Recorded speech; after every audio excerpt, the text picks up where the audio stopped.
Hello, my friends. Welcome to another exciting episode of the Party Nerds Podcast. It's a very special episode. A very special friend of mine is joining us. But remember, subscribe, like. We really appreciate it because we come to you live every week from a triple top secret location high in the Hollywoodland Hills. I'm Richard Gabai, joined by my partner in crime, Robert Carradine, and today's very special guest, the lovely, talented Claudia Christian. Woo! Yes, thank you. And it's great to see you, and not to see you dressed up as a police officer, because you were honored. You honored me by being in two of my films. One of that Bobby was in also, The Wrong Woman with Danica McKellar, and a bunch of other big stars, Jaleel White and Jim O'Hare, and then the sequel, Mommy, I Didn't Do It, Jonathan Bennett, Jen Lilly, Claudia Christian. I tell you, I don't know why people keep putting me in police uniforms or military outfits. I think it has something to do with my voice and my authoritative demeanor. But it's not that I'm dissing you, by the way. It's, hey, work is wonderful. So you have a great voice. Thank you. Tremendous. Thank you very much. Yes, ma'am. I do a lot of voiceovers. I'm currently the bad girl in World of Warcraft. I'm destroying all the worlds. All right. So that's Wow. a lot of fun. Yeah. I enjoy that a lot. Not that that's not a reflection of who I am, of course. I'm a peaceful person. Of course you are. You know that. Yeah, but you're in this business. How Yeah, peaceful can you exactly. How peaceful can you be Yeah. in show business? Yeah. You got to have a little bit of edge, right? Yeah. Right? We're all here, and you've had, truly a phenomenal nonstop career. I am big in Jakarta. Huge. Can't even Wow. walk down the street. Oh, yeah. I've gotten Bigger than you, Bobby. Wow. Yeah. What's going on in Jakarta? I mean, what? Joking, totally. Nothing No, I but say. you are. Sorry, nothing. No, Also, I will be truthful from time to time, but that was not truthful. I also just learned now because of my great research team of Miriam Gabai and Raphael Gabai. We were in a film together before we met. Oh my gosh! Kind of which like one? you and Bobby were in my movie and did meet. We were both in Final Voyage. Oh my gosh! I did. Oh, have you ever heard the director and I did the Oh, you did the commentary track? commentary track for the movie, No. and it was balls out. I mean, there were no gloves off. It was nothing held back. It was hilarious. Well, that was Jim, right? Because I think I was in reshoots because I think the movie wasn't long enough. I'm having a memory of it now when I read it. Was way too long. Right, but I was think Ice-T and Erica Laniak. And, right. And Woo! Claudia Christian and Richard Gabai. Oh, and I kept doing all this stuff, like I think Under the Boat or something. And I was like, what is this? And None Jim's of us knew what we were doing. We didn't know. Don't I didn't worry, know what. none of I'm us. like This moving was- stuff around the boat, then I'm this- saying a few lines. And he goes, okay, now it's scene 84, and you're moving the stuff over here, and you're saying a few lines. And, Yeah.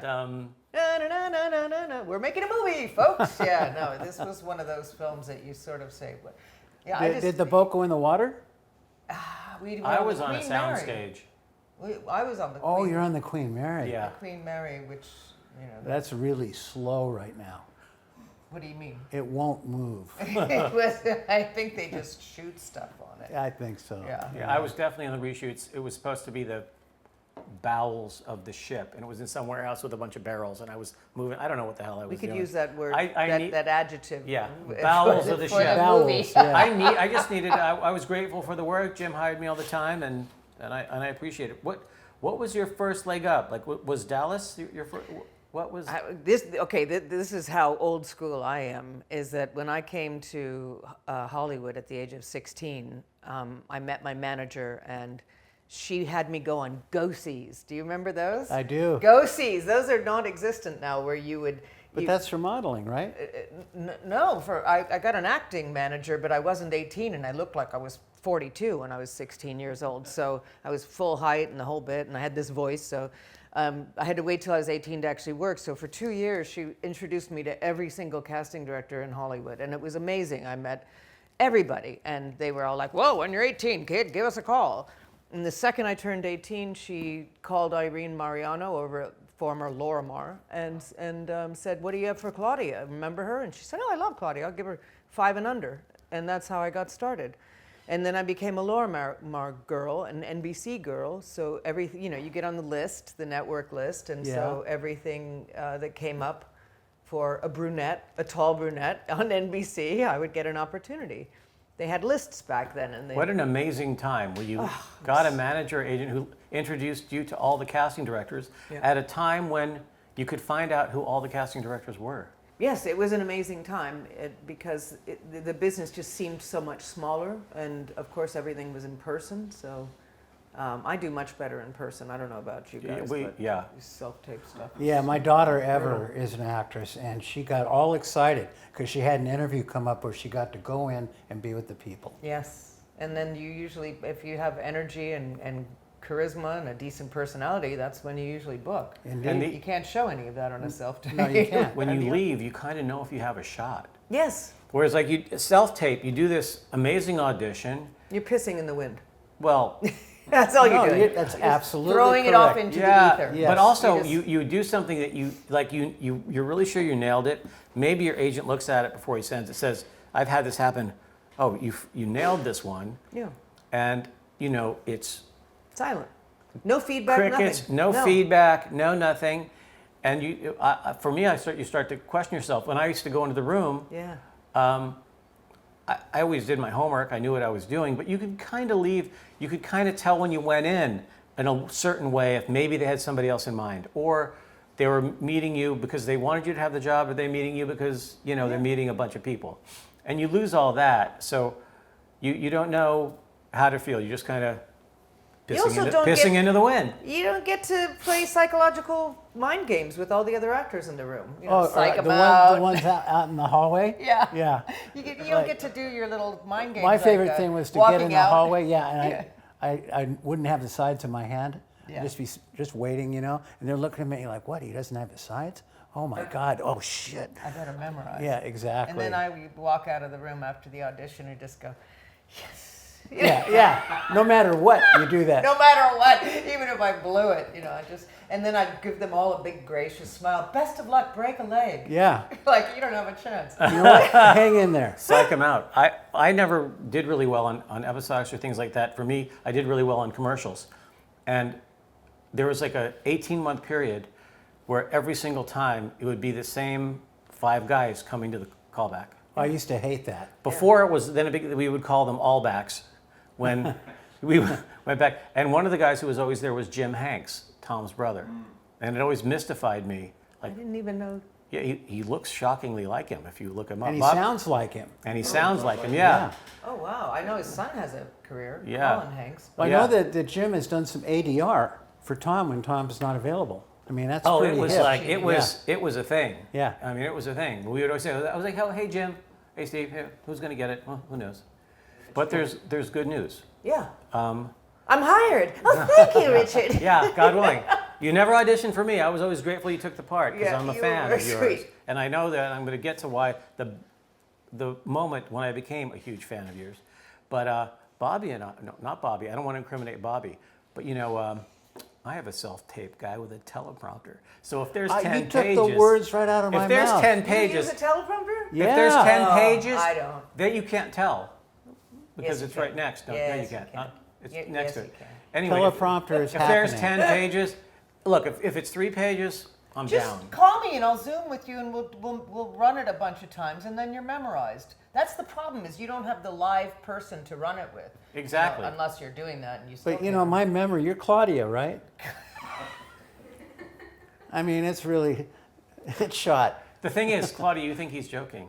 Yeah, it's Claudia, Bobby. Yeah. It is. Oh, yeah, it is Claudia. Claudia Bobby. Claudia Huge in Bangladesh. Oh, yeah. Can't even walk down the street. But when I became a huge fan of yours, Yes. was throughout, I guess, whenever that show first came on TV, my dad and our whole family, and now thankfully my wife, my foreign wife who never watched the show, and my kids are huge Columbo fans. Columbo! Oh my gosh! And you with Faye Dunaway. you guest star in one of the greatest episodes with Faye Dunaway. It's all in the game.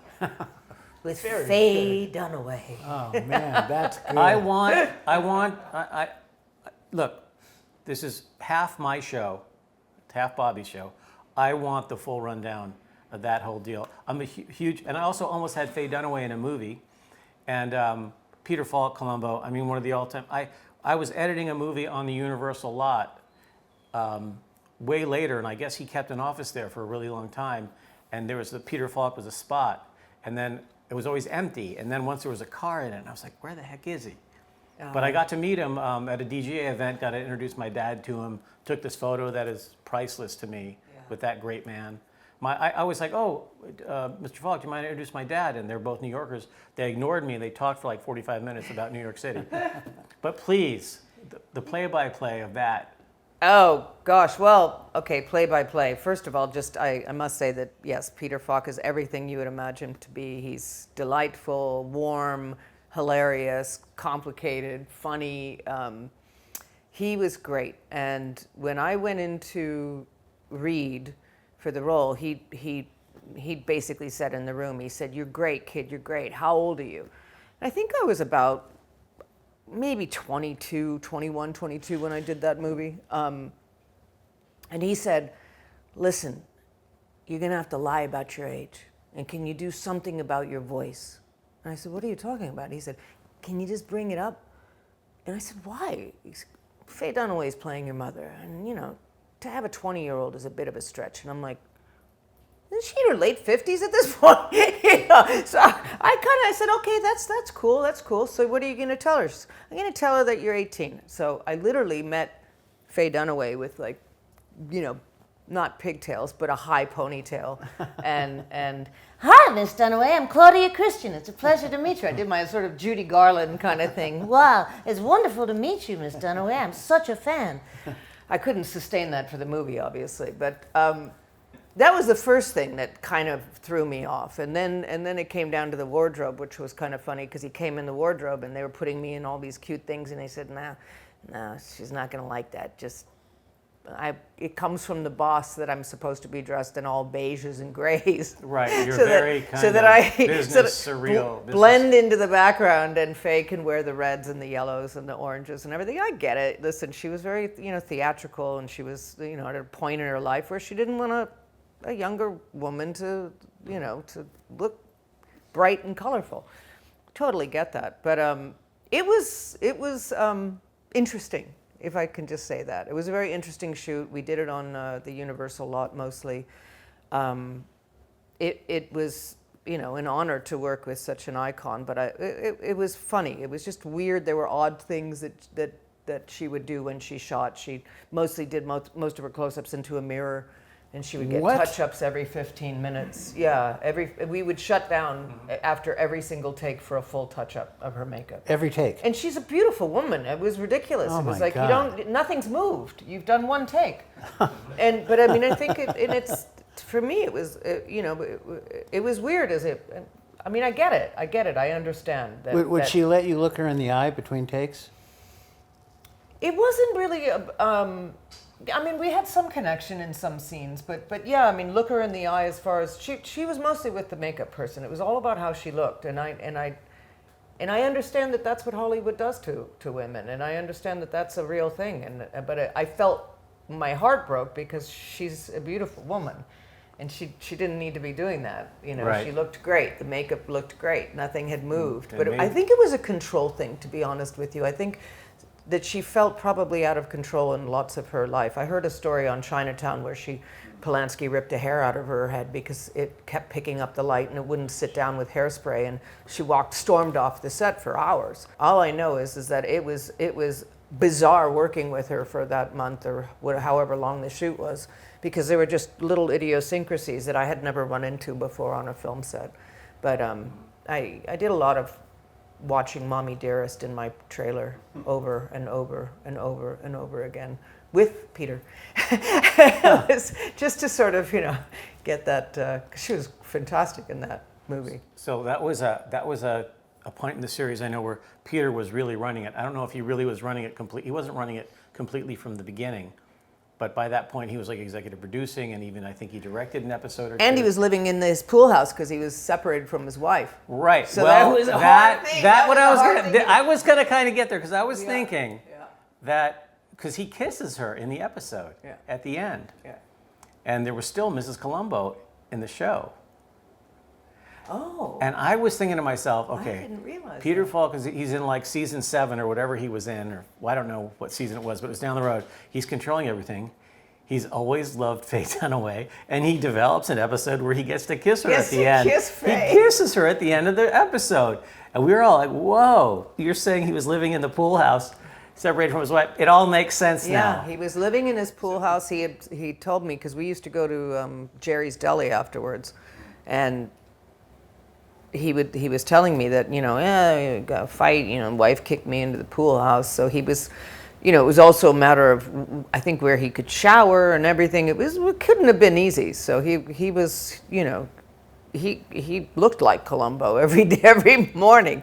I mean, he really was the character. He was an extraordinary man. Everybody was great on that.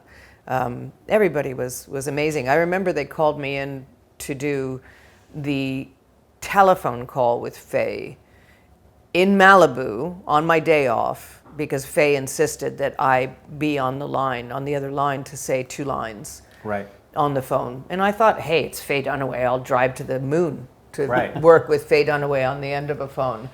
But Peter felt so badly for dragging me in on my day off that he said, what do you want, kid? And I said, well, I'm wearing a nice Armani suit in the movie. What about that? He said, you can keep most of your wardrobe. Don't worry about it. So it was really amazing. All for 2 lines on a phone. Because I was, obviously, when you drive out to Malibu, it's an all-day thing. I mean, I Yeah. was there, and then they had to wait, and we had 29 takes and the touch-ups, and so I was there all day long. My day Did off. Faye insist that they touch you up in between each take of your other side of the phone? Of my other side of the phone, no. No, in fact, I never saw her. They just put me in a room on the phone and had me do the scene over and over and over and my over and over God. again. Wow. It's fine. You know what? It's Faye Dunaway. I was a kid. It's like I would have, like I said, I would have been off camera for her as an exercise, like I had done with lots of directors. I'm hearing this, and it's like, so it's true. What's true? Faye's a bitch. I'm not going to say that. I did. I'm not going to say that. I'm going to just say that it was odd. It was very odd. Her behavior was odd, and I heard a lot of stuff. But what I saw was, the reality of what I saw was, there was a couple of incidents that she could have been kinder to people. Yes, she could have been kinder to the PA who brought her cereal, to the 5 makeup artists that quit because she was difficult. But you know, that's her show, not. Well, God's greatest gifts are unanswered prayers, right? Garth Brooks. I guess if I had had her on my 15-day movie, I never would have made my days. You never would have made your days. Are you Yeah, kidding no me? way. No. They had to get a non-union makeup artist and park the trailer off of the Universal lot because she went through all the union makeup artists. There was nobody who would work with her. But once again, she's Faye Dunaway. I guess you can do what you want to do when you're at that level. The question is why. That TV show about Lois Lane and Superman? Yeah. Yeah, that gal. Terry Hatcher. Terry Hatcher?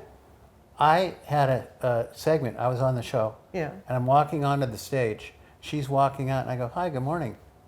I mean, it's just like, and this crew guy saw it. He goes, "You can't do that." I go, "What?" Can't do what? He says, "You can't talk to her." What? Why? That's exactly what I said. He said, "She doesn't allow it." Oh, come on. I swear. And I said to him, "Well, I'm about to do a scene with her." The guy said, "Well, yeah, if the camera's rolling, you're in good shape." That's it. No. I swear to God, this happened to me. Wow. Well, that's right up there with Faye. Wow. I thought, who I thought was... That was a great TV show. I love that show. I did too. I had fun working on it. Dean Cain was great with me. For me, my favorite Superman's will always be Christopher Reeve. Yeah. And then Dean Cain to me. Yeah. I think he was a great... that show is fun. Yeah, it was. I never saw it. I played Lois Joy and Clark? Bermuda. But I mean, did you have to be that much in the zone to play Lois Lane? Was it like a dead serious, dramatic show? What was Lois Lane? No, it was Terry Hatcher. Terry Hatcher was Yeah, Lois I mean, Lane. you don't have to be in that... I mean... But that's how some people work. Is there a zone? Yeah, I mean, you have to be that much in a zone to do an episode of Columbo. I mean, that's how she worked. That's how she did it. But there were rules on Murder, She Wrote that you couldn't wear white because you can't, you could, if you're white, you could see things out of the eye line. I did a couple episodes of that. But I understood that. Angela Lansbury, once again, icon, amazing actress, unbelievable. If she doesn't want anyone to wear white, okay, that's fine. Yeah, because no damn, white. is she good, and she knew her stuff, and she was a pro. I mean, it was like boom, So she newer didn't hold lines. anybody up, right? Never held anybody up. She was a complete and utter pro. So if you, Yeah, she I doesn't love- want white on the set, put on black, everybody. I You've love been those on every stories. you've been on every TV show. I've done every TV show on the planet. No, I've done a lot. I've done a lot of television and Did you ever do a a Hunter? lot of movies. I did a hunter. I played a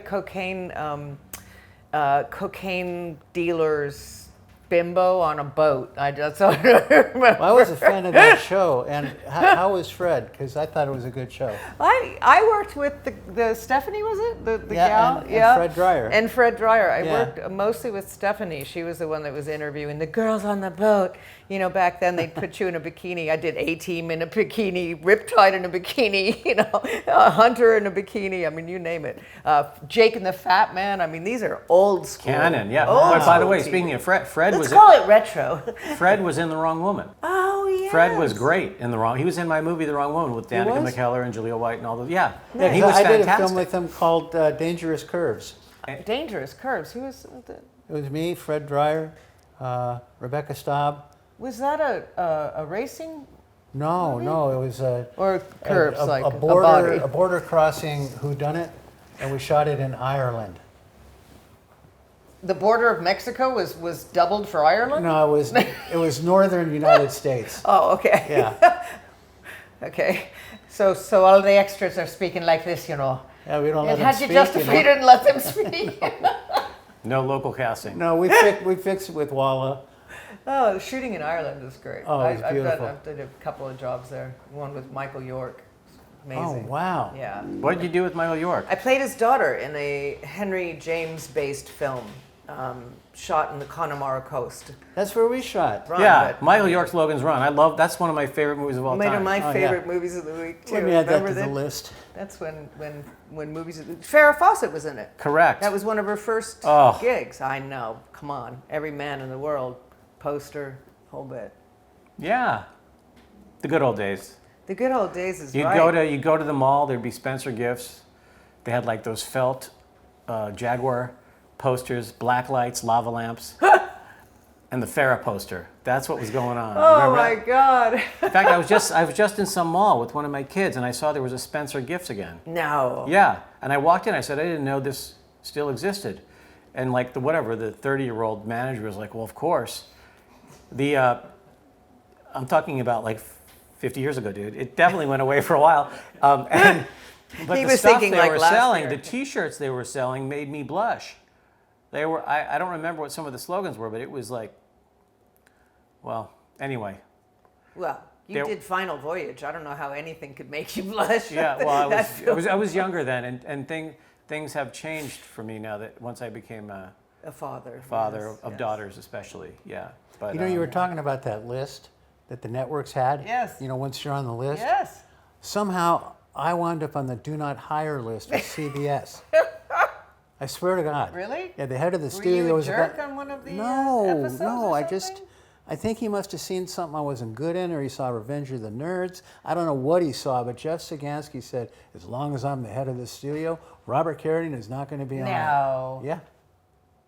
Well, you know. Thanks, Jeff. You know what? I ended up testing for a major role in a huge movie where this female star of it ended up becoming a megastar A-lister. And I didn't, it got between me and her, and I didn't get it because I looked like the director's ex-wife. As a director, that's a great reason. He said, I cannot. It's a he said, great I reason. like her better, but I can't work with somebody that looks like my ex-wife for 4 months. And I was like, kidding me? It's See, the thing is, stupidest thing I've ever heard in my life. Claudia, That's- not only did he like you better, he also hated you more. So Yeah.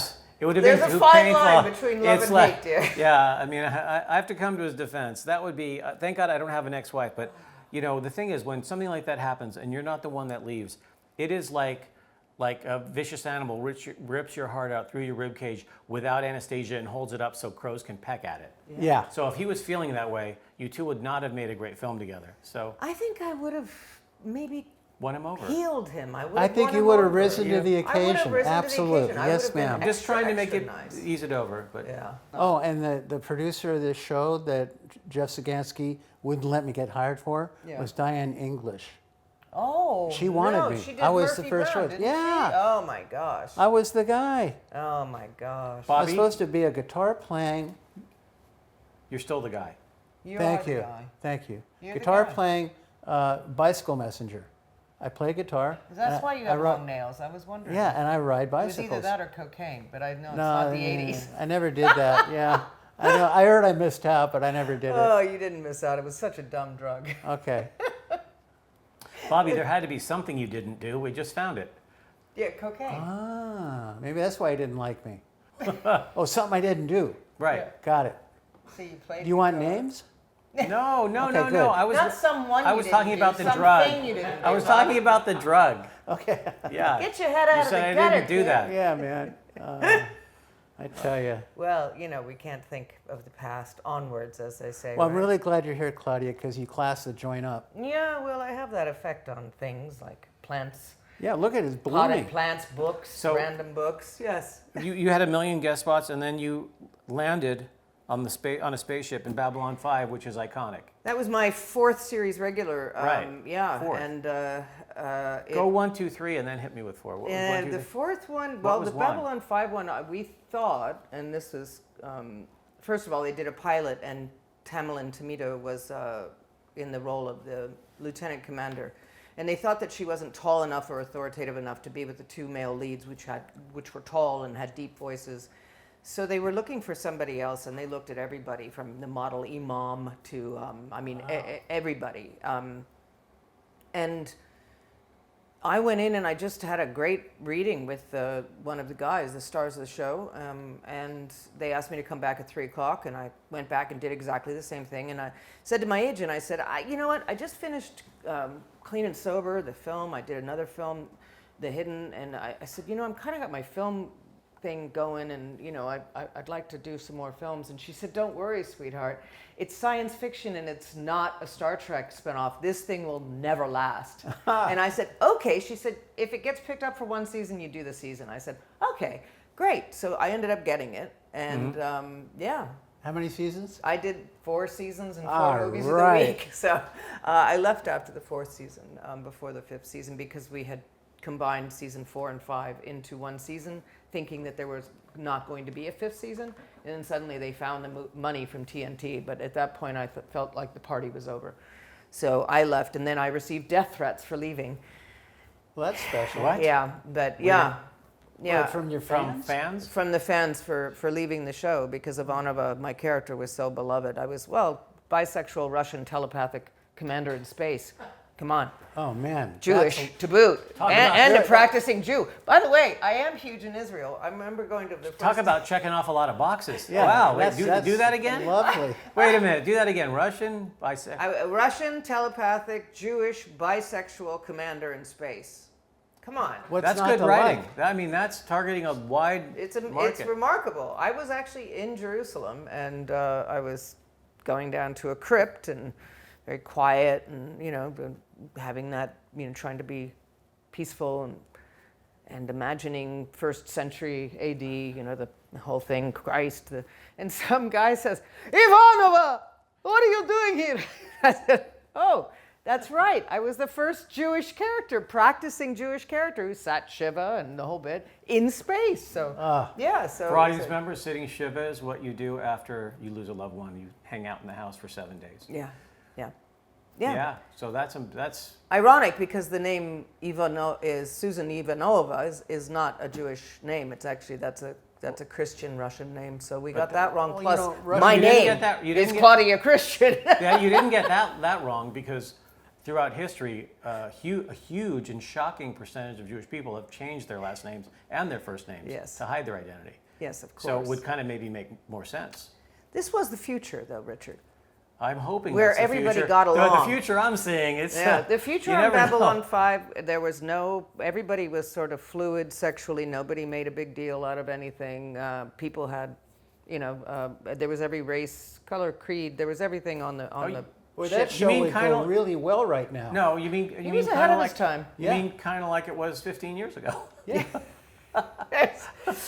Yes, and there was an evil president who tried to take over the world with big corporations on Babylon 5. Really? Awesome. Yes. Oh my God. Awesome. Yes. And that's yes. never happened in any That decade. would never happen. Ever in any decade. We're not going to get political, though. Next. Well, Next that question. isn't it. Just it's No, kind of forever. Yes. So then I did that show, and it was a marvelous experience. And now I know that you always travel, and you sometimes you make guest appearances in sci-fi stuff. Did the fans forgive you, and they line up and say, "We love you"? You know, it's been it's hard to believe, but it's been now 30 years, almost 30 years since it went off in '99, I think. So yeah. Did it go off in '99? Yes, it went off in 1999. So it's been a long time, and sci-fi fans are unbelievably loyal. And when they love you, they love you. There was a bit of anger in the beginning, but I haven't heard a peep out of the leaving the show thing. Once in a while, there'll be somebody who's really behind. They're maybe in their 20s and they don't know the story by now, and they'll say, "Why did you leave the show?" And I'm like, if you Google it, you'll find 19,000 videos on the subject, dear. I'm not going to revisit that right now. But they're like the beautiful thing about science fiction fans and genre fans in general. So if you do Game of Thrones, or if you do Star Trek or Star and you do Wars, a little Star Trek too. I never did Star No? Trek. It's funny. I went up for 7 of 9 and a couple other roles, and I never booked it. Uh-oh. And I Deep went up Space Nine. also for that science fiction comedy show by Seth MacFarlane. Thank you. Orville. Thank you. But no, I never booked any of those. But the point is, those fans are so loyal that when I came out with when I was advocating for my nonprofit, they supported me. When my books came out, they supported me. When my documentary, now I have a comic book line called Dark Legacies, they support that. It's so that they're really loyal. That's my point. They're unbelievable. I tell all starting young actors, try to get on a genre show, at least one episode. Because if you do one episode of a classic, iconic show, you're set for life. You can go do conventions. I see people at conventions that were background actors, and they're making money. It's unbelievable. So it's and sort of like fans happy. What? And making fans happy. Making fans happy, and it gives you a little bit of security. There were these 4 guys, the men in masks. They played all the masked characters in Star Wars. Okay. And I used to run into them at events in the early 2000s. And there was like Boba Fett. Then there was the guy who was in the R2-D2 suit. And they could just call themselves the Men in Masks, and they went around the world. They went to Japan and France and England, and they would make bank every year. And these guys weren't working as actors. We could totally con that, right? Oh, totally. I was the guy in the mask. Yeah. Yeah, you could. Yeah. Me and Bobby. Yeah. We had masks on. Yeah, we were wearing masks. Well, Bobby was a man in the Freddy mask, Krueger. and No, man, I curl up in a fetal position and say I was R2-D2. right. And I was a man in Beep, the mask, beep, beep, and beep. photo ops. Let's put our masks on. Oh, man. But that whole but you touched on it. But I know you've done so much with your nonprofit, your activism for alcoholism and recovery, and your writing. Tell us more about that sort of stuff. Because that's important, and that's It you've is dedicated important, a lot of and time to that. Hey, if one person sees this and has a drinking problem or knows somebody who has a drinking problem, they probably have never heard of this method, and that's why I've done so much work to try and spread the word. But I drank way too much at a point in my life, and I tried everything, and nothing worked for me. Traditional peer support like AA and rehab and diets and vitamin therapies and hypnotherapies, and eventually, I just kept relapsing because of cravings. And eventually I stumbled upon this method called the Sinclair method, which is targeted use of naltrexone, which is an FDA-approved medication that's been approved since the 90s. What it is it's an opiate antagonist, so it blocks the endorphins from your behavior. So imagine if you take it in the morning and then you have a nice cup of coffee and you have sex with your partner or do whatever, you're blocking that. The pleasure part yeah, of that. You're not blocking alcohol, which is the thing you want to stop or Right, reduce, yeah. right? So targeted use of naltrexone, otherwise known as the Sinclair method, based on Dr. John David Sinclair's research, is you target the behavior you want to stop or decrease, like gambling or alcohol. It works really well for gambling and alcohol. And it undoes the addictive behavior in the brain. Your neural pathways shrink back down. I mean, they've done brain scans. It's unbelievable. This is for people who everything else doesn't work. This is also for people who are maybe, I have a client who's 19. I coach. I'm an addiction therapist.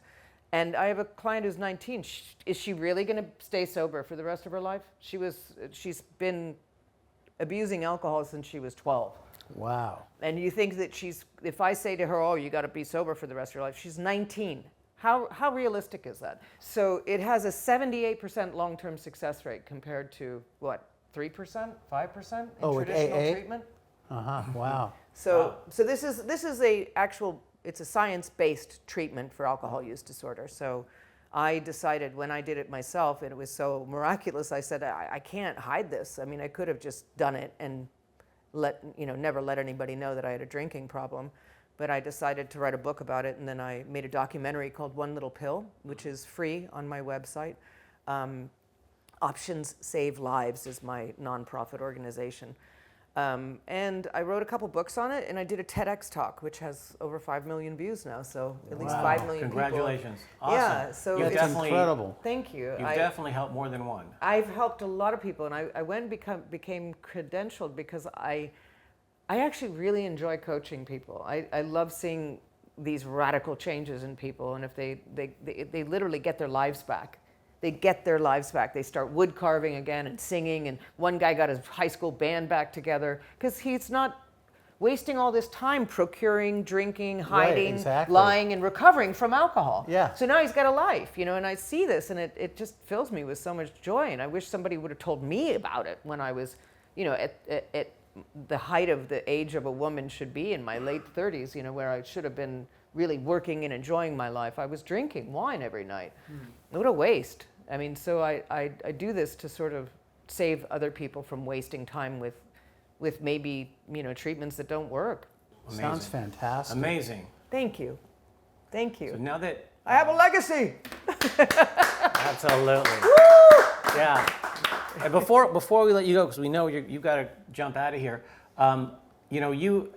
It's not blowing smoke. I mean, from TV, feature films, multiple TV series, guest spotted on every show, video games, voiceover, flying all over the world. What you can imagine people always ask you for advice. Young people talking about actors and stuff.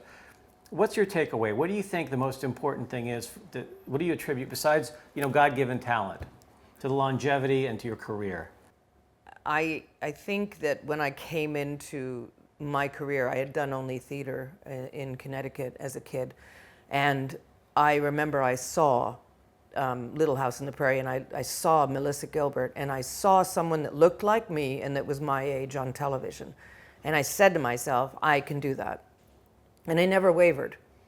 And so it never occurred to me that I couldn't do what I wanted to do in life, even though my parents wanted me to be a doctor, because I come from a family of doctors, and my brothers were doctors. And when I really put my foot down and said, this is what makes me happy, they were okay with it. And I moved out at a very young age and finished high school in 2 years. And I think that my naive mind that thought that I couldn't fail was what actually made me succeed in the beginning. And then once I was in it, I think because I didn't have that regular, normal family unit, and because I was so independent and I lived alone, and I spent a lot of time alone as a kid just working on sets, and I grew up on sets, it became really normal to me to be on a set, and it became a sort of a representation of family. Some of my dear friends and were colleagues, and I think that I got into that mode so young that I can't find another job that makes me as happy. And so I've fought tooth and nail to stay in this business because there's nothing else that brings me as much joy. So I can write my books, I can run my nonprofit. Okay, I'm an addiction coach. That gives me beautiful sense of self-worth and value as a human being. But I love being on a set. I love acting. I love it. I love it when the camera's on. I love actors. I love directors. I love producers. I love writers. I just love makeup artists. It's my life. I've been doing it since I was, on TV, 18 years old. And it's just something that I'll never stop loving. And I feel like I have the right to do what I love as a human being. Why should I not have the right to do what I love to do? And all this stuff, the pandemic and the change in this career and the strikes and the self-tapes and everything that's occurred, I still feel like there's got to be work for me. So I'll do other stuff to survive and make money. But the bottom line is I'm never going to give up acting. I'll do this as long as I can. I'll never give up playing. It's the child in me that loves it. I feel like the kid in me will always stay alive as long as I'm allowed to create roles. Wow. Wow, the great Claudia Christian. Thank you so much for joining us today. Oh, thank you. Oh my Claudia, goodness, my so eyes nice are to welling So up. nice to meet you. Thank you, dear. Bobby, Yes, sir. that concludes one of the most important and meaningful episodes of the Party Nerds Popcast that we have ever shot. Thank you so much for joining us. Please like and subscribe. I'm Richard Gabai, Robert Carradine, Claudia Christian. Thank you so much.